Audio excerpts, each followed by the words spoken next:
अस्सलामुअलैकुम रहमतुल्लाहि व बरकातहू। प्यारे नाजरीन, कैसे हो? सेहतां ठीक ने, तबीयतां ठीक ने, राजी बाजी हो? असी भी अल्लाह के एहसान नाल बहुत अच्छा, सेहत भी अच्छी है, वक्त भी बड़ा अच्छा गुजर रहा। अल्लाह पाक तुहाडा भी वक्त अच्छा गुजारे। जिवें कि साडी रोज़ मुलाकात होंदी है, अज फिर उस तरह ही अज तुहाडी खिदमत वास्ते, बीबियां वास्ते एक नुस्खा लैके हाज़र होए हैं। बहुत ही अच्छा, बहुत ही आला ये नुस्खा है, क्योंकि इस मरद नाल बंदे दा समझ लो कि बेजायका जी जिंदगी होंदी है और औरतों दी हड्डियां खोर देंदी है। पट्ठियां नूं खिचाओ, लक दे कड़े च दर्द, गोडियां च दर्द, छोटियां वड्डियां जोड़ां च दर्दां, चिड़चिड़ापन बीबी दे अंदर आ जाता। बहुत ही आला चीज़ है, बहुत ही अच्छी चीज़ है।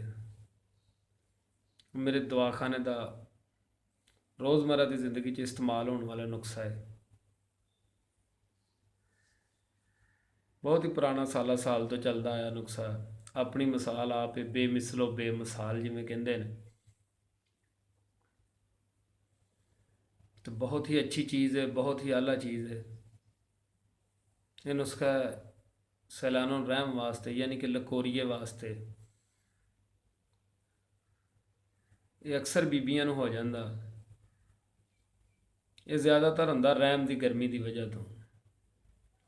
रहम के अंदर गर्मी हो जानी,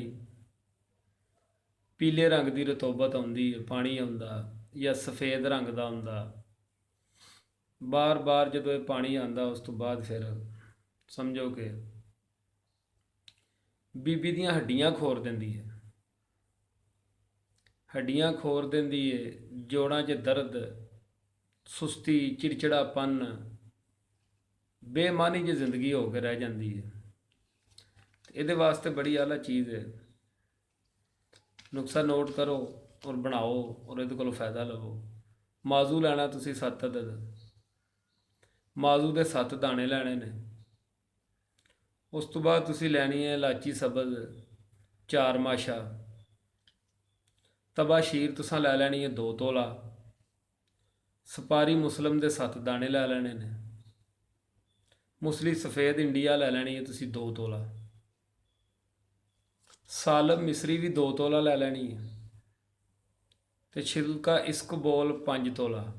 बाकी चीज़ां कुटनियां ने, छिलके नूं कुटना नहीं, इनू उदा ही रलाना। कूजा मिसरी तुसां लै लैनी है 5 तोला। इन्हां सारिया चीज़ों को बरीक करके, सिर्फ तुसी छिलका नहीं कुटना, बाकी हर चीज़ कुट के सफूफ बना के सफूफ बना के ते इनू इस्तेमाल करना। यदी खुराक लैनी है तुसी 6 माशा, यानी कि 1 चम्मच सुबह नहार मूँह दुध नाल, उधरों असर टाइम दुध नाल, ते पराठे का, जलेबी का, पकौड़े का, समोसे का, तलियां चीज़ों का, गर्म चीज़ों का परहेज़ करना। और जितने दवाई खानी कम अज़ कम 15 तो 20 दिन, वो 15 तो 20 दिन जोड़ा मियाँ बीवी के मिलाप का परहेज़ है वह भी जरूरी है, वह भी जरूर करना। इंशाअल्लाह अल्लाह करीम ने चाहा वारे न्यारे हो जाएंगे, लकोरिया ख़त्म हो जाएगा, जोड़ों के दर्द ख़त्म हो जाएंगे।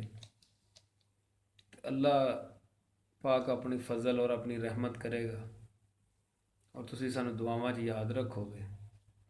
अल्लाह निगहबान, इंशाअल्लाह फिर मिलांगे।